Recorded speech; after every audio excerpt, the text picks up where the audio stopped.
Une guerre est en cours contre la crypto-monnaie, contre les crypto-monnaies, et je vous explique tout ça dans cette vidéo. C'est parti!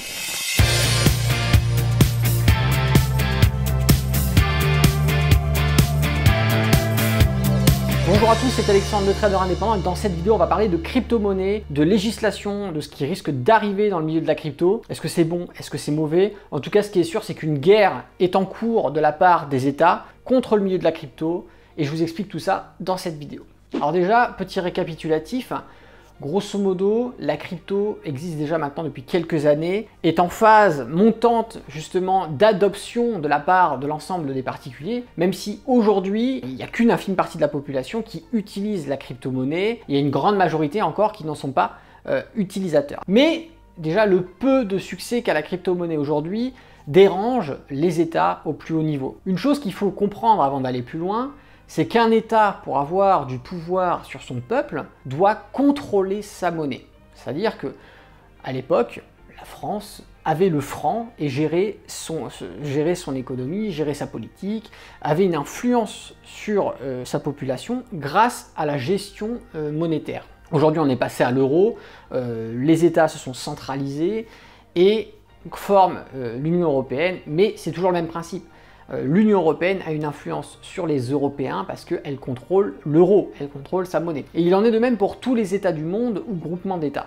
Et un État qui ne contrôle pas sa monnaie, c'est un État qui ne contrôle pas son peuple. C'est là qu'est intervenue la crypto-monnaie, puisqu'elle a rendu la liberté financière au peuple. Alors, il faut comprendre aujourd'hui que vous n'êtes plus libre de votre argent. Malheureusement, peu de gens s'en rendent compte, puisque la majorité de la population, globalement, gagne le SMIC, voire un peu plus que le SMIC, et vous n'avez pas le temps de vous en soucier, puisque le 5, le 6 du mois, vous avez déjà plus d'argent, et les gens sont tête dans le guidon, boulot, travail, dodo, de temps en temps vite on dépense pour les loisirs, et on n'a plus de sous, et on ne se rend pas compte en fait, qu'on ne fait pas ce que l'on veut de son argent.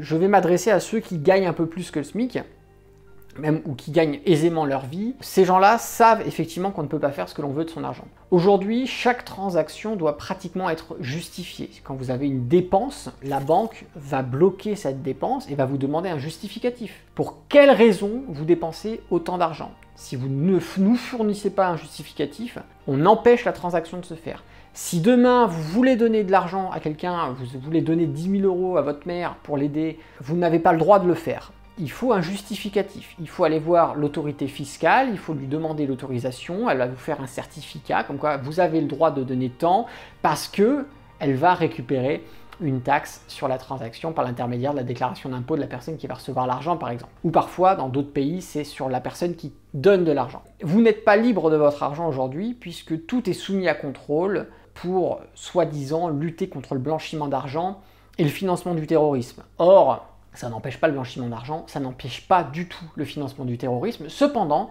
ça augmente le contrôle qu'ont les institutions de régulation, et donc par l'intermédiaire les États, ça augmente ce contrôle de possession, de maîtrise, de contrôle de l'argent de la population, et donc par l'intermédiaire de la population elle-même.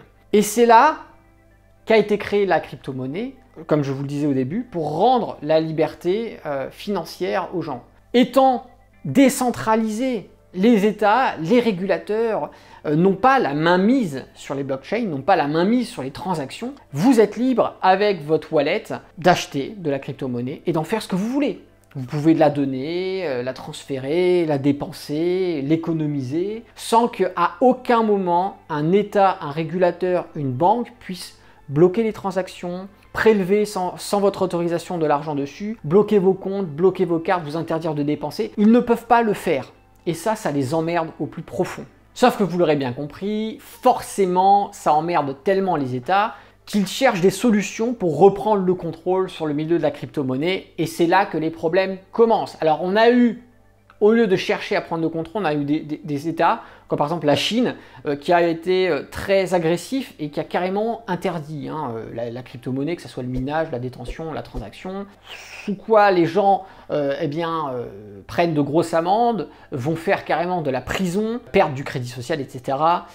Donc très agressif, mais la Chine n'est pas le seul pays à faire cela. Il y a d'autres États qui ont ce projet ou qui ont même suivi. On va avoir des gros États influents comme les États-Unis qui, au niveau de la législation, font voter des textes qui vont être très négatifs sur la liberté de la crypto-monnaie. Et on a l'Union européenne qui suit également dans ses projets des législations qui sont assez similaires. Donc on va avoir en réalité l'ensemble de ces États qui vont essayer de prendre le contrôle du milieu de la crypto-monnaie. Alors ils ne pourront pas prendre pour le moment le contrôle des blockchains, mais ils pourront prendre le contrôle des courtiers, donc ce qu'on va appeler les exchanges si vous préférez au milieu de la crypto-monnaie. Ce sont eux qui vont vous permettre de faire des achats de crypto, des reventes de crypto, qui vont vous permettre de transférer des cryptos, de faire de l'épargne, du stacking.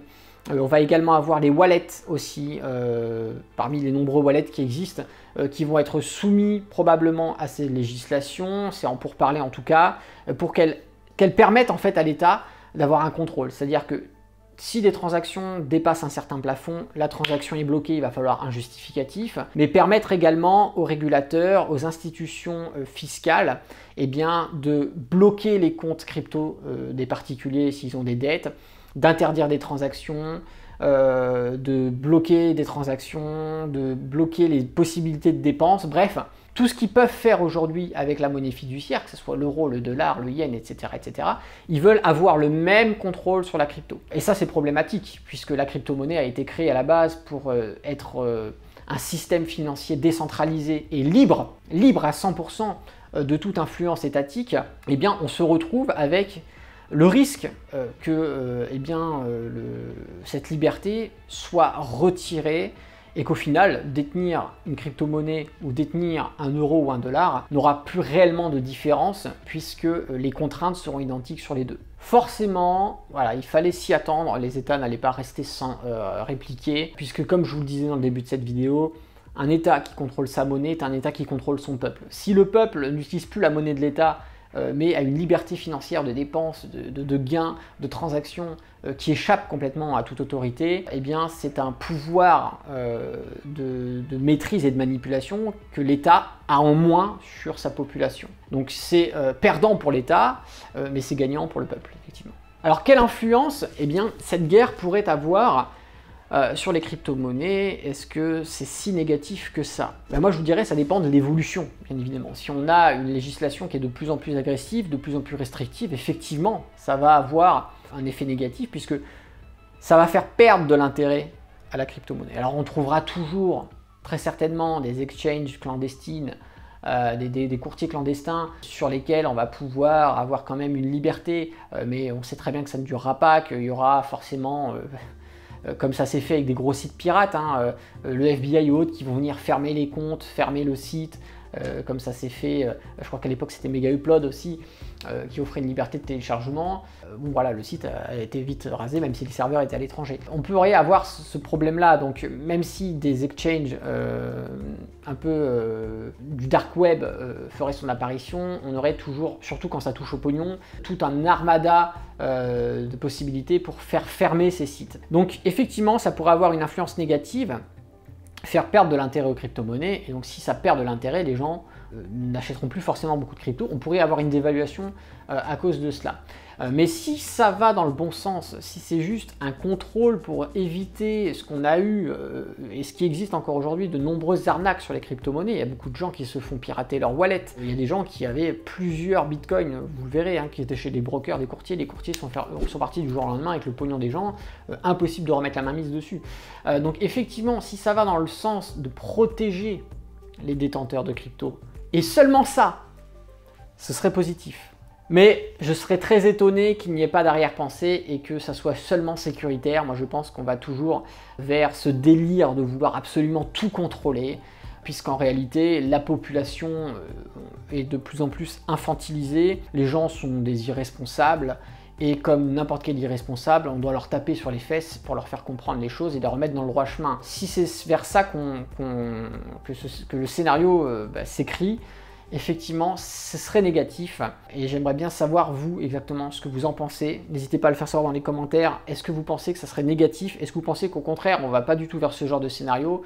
Même si, en ce moment, l'histoire semble le montrer, il y a peut-être pas mal d'optimistes parmi vous. Voilà, je vous ai exposé ce qui se passe actuellement sur la crypto, les deux possibilités d'évolution qu'on va avoir sur ce milieu et effectivement, est-ce que c'est positif, négatif? Seule l'histoire nous le dira. Je vous remercie en tout cas d'avoir regardé cette vidéo jusqu'au bout. Si vous avez aimé, n'hésitez pas à mettre un petit pouce. Si vous avez un commentaire ou une réaction ou toute autre chose à dire, n'hésitez pas à le faire savoir dans les commentaires. S'il vous plaît, des petits mots gentils, ça fait toujours plaisir. Puis si vous n'êtes pas abonné à la chaîne YouTube, eh bien cliquez sur s'abonner, activez la cloche. Comme ça, vous recevrez toutes les notifications sur les prochaines sorties de vidéos de la chaîne. C'était Alexandre, le trader indépendant. Moi, je vous dis à bientôt pour une prochaine vidéo. Et d'ici là, tradez bien sur les marchés financiers. Ciao!